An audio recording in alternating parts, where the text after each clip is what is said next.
wanted to kind of just jump right into capital raising and start kind of discussing capital raising in the show because I'd like to get your perspective on capital raising. So I have my own thesis is at CPI Capital. I'm more focused on the equity side of the business. But with capital raising, I mean, for myself, I've intimately spoken to thousands of investors. I have close relationships with hundreds of investors, but I feel that capital raising is truly an art, right? You have to master the art of capital raising, and there's so many ways to go about it. There's the hard sale, the soft approach. There's the fear of missing out approach. There's obviously it's very important relationship building. You can be pushy, you can stand back a little bit more, have investors come to you.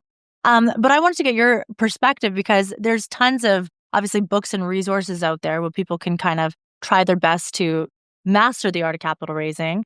But you launched Raise Capital coaching and consulting program. So talk to us about your perspective of how you connect and really, approach investors, how you create relationships with them, and then how do you teach others to raise capital? Maybe you can walk us through the process.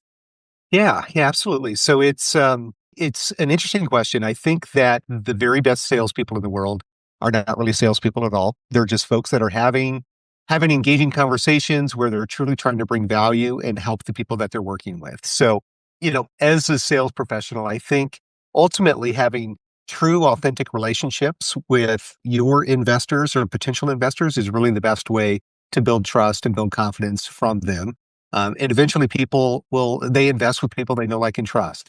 And the way you build that know, like, and trust is just by spending time with them in various different venues, various different touch points, and just gradually over time building trust from them. So I think that there's a lot of pushy, almost manipulative, salesy techniques that can be used in the space.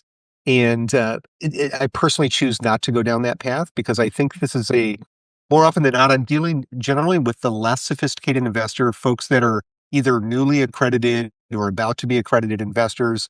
And I really think it takes that teacher's mentality to really educate and inspire them to get involved in the space versus trying to convince or coerce or kind of push somebody into investing in the space. And unfortunately, or fortunately, I guess there are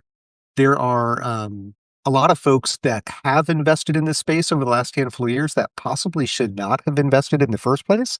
And I think it's better in the long run for investors, for operators, for us to be choosing the right people to participate in these, because the investor that shouldn't be invested, will ultimately it causes harm to them and it causes harm to everybody that's involved personally. So I think it's important to make sure that we're putting the right people in these type of investments personally.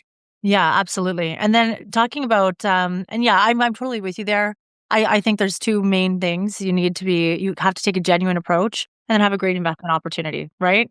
And let them ask questions and don't use big words, to try to sound like you know it all. And yeah, I totally agree with you there.